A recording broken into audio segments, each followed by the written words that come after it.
So hi guys, I'm back sa pila ka days nga nawala ko kay super busy jud kaadyo sa among school because for the charter anniversary no sa mga school karon magsugod na ta. So day 29 reading the 100 life-changing quotes devotional. So let's start. So gingon diri nga the way to get started is to quit talking and begin doing by Walt Disney. Nagyon din nga ang way ko no nga para masugdan is to stop talking or di na magsaba but buhat na no kay sometimes kanin po na rin pero sometimes iguro ta sulti pero wala sa buhat, sige ta plano, sige ta sulti pero wala ta sa action. So stop or quit talking and begin doing. So sometimes we get stuck in planning, sumtugingom, discussing, or overthinking, forgetting that action is what moves us forward. James reminds us that it's not enough to just hear God's word. We must put it into practice. So, di ba? Hingon si James no, di na daw enough ning makapaminaw rata or ato lang madunggan ang pulong sa Ginoo, but ato himo ni siyang practice or ato ni siyang i-apply sa itong kaugalingon. Application nga through works na sila, na through words. Not just hearing, but doing. No?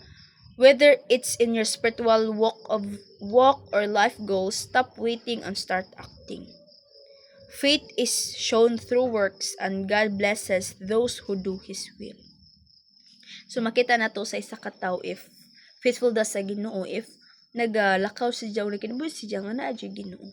No, di ra sa atong makita ra siya sa simbahan ra always, but kundi sabi asa dyan abot, isa ka ipakita kamayo sa Ginoo ug gugma sa Ginoo through his action or her action. No, di ra dyan kutob sa diyang nadunggan, sa ijang na-learn, but kundi ijang gi-apply sa ijang self. Gingon diri ni James 1:22. But be ye doers of the word and not hearers only, deceiving your own selves. So bisiya pa, hinuon tumanan ninyo ang pulong o dili kay magpaminaw ra kamo niini. Nga sa ingon ginalimbungan kamo sa inyong kaugalingon. So no, gingon diri ni James nga di ra jud ta kutob sa pagpaminaw, but ato pud siya himuon or atong i-take an action kay kun dili ato lang gila to kaugalingon kita nagatuo o kita na ay ga-faith or kita nagalakaw uban ng Ginoo, no, do not merely listen to the word and so deceive yourselves. Do what it says. So no, di adjud ta kutob ra sa paminaw kay murag ato lang giila ato ko galingon, but kung di ato jud po siyang buhaton, take an application.